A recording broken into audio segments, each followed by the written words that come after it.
All right, back in the airway and breathing course here, and Johnny and Roy are talking about orals and nasals this time, OPAs and NPAs, part of the BLS airway unit. We've dealt with the proper positioning of the patient, your two thumbs down, good mask seal.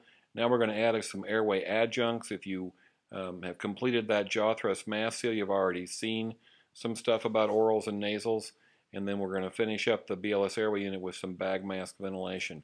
Orals and nasals. Oral airways are great. They're an adjunct to the jaw thrust.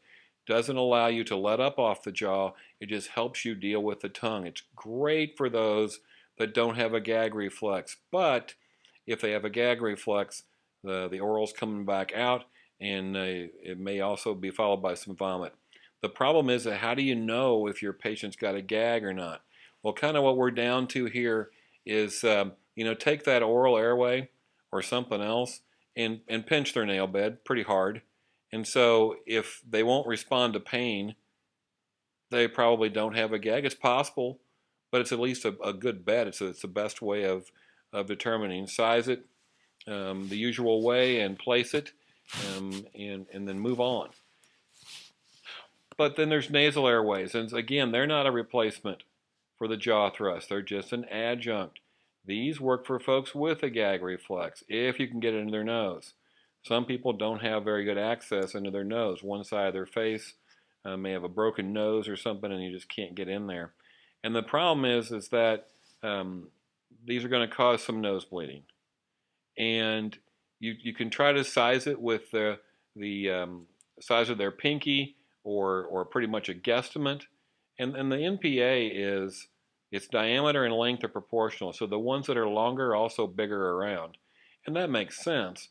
But let's say you guess wrong and you put one in that's just a little bit too long and it's causing that patient to gag. It's tickling their gag reflex. Well, don't pull it all the way out. Just pull it a little bit out. Ideally, we'd like to have the flange against their nose. But nobody said it had to be that way. And so I'd rather have a partially inserted, very large NPA than have none at all. Lube is good in that case where you can really get it to slide in with a minimum amount of nasal trauma. Hey, when in doubt, use them both. Nobody said you can't use both orals and nasals. It's just not all that common. So it'd be great to have an oral in. It'd be great to add a nasal to that. Orals and nasals can work together. Just kind of a little caution if you haven't thought it through to this point yet.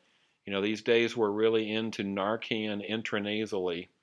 We're into trying to control or at least treat that opiate or opioid overdose with Narcan, and that's given intranasally. Well, once you've put nasal airways in place, you don't really have any way to give anything intranasally. So I'm good with this when in doubt, two in the snout theory, where you use two nasal airways, but if you think you're going to have to give intranasal meds, maybe you better use one nasal and an oral or something like that. Last thought on this, we're not saying that you should not even ventilate until you've got an oral and two nasals in place. We are not saying that.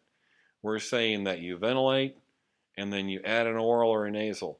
And then the next time after you've ventilated, add another oral, add another nasal. Nobody says sit there and spend 15 seconds putting in an oral and two nasals before you do ventilation. Ventilation should happen even if you don't have orals and nasals in place. So again, like some other stuff we talk about, just because you don't see the super duper medics that you work around doing this stuff doesn't mean that it's not a good idea.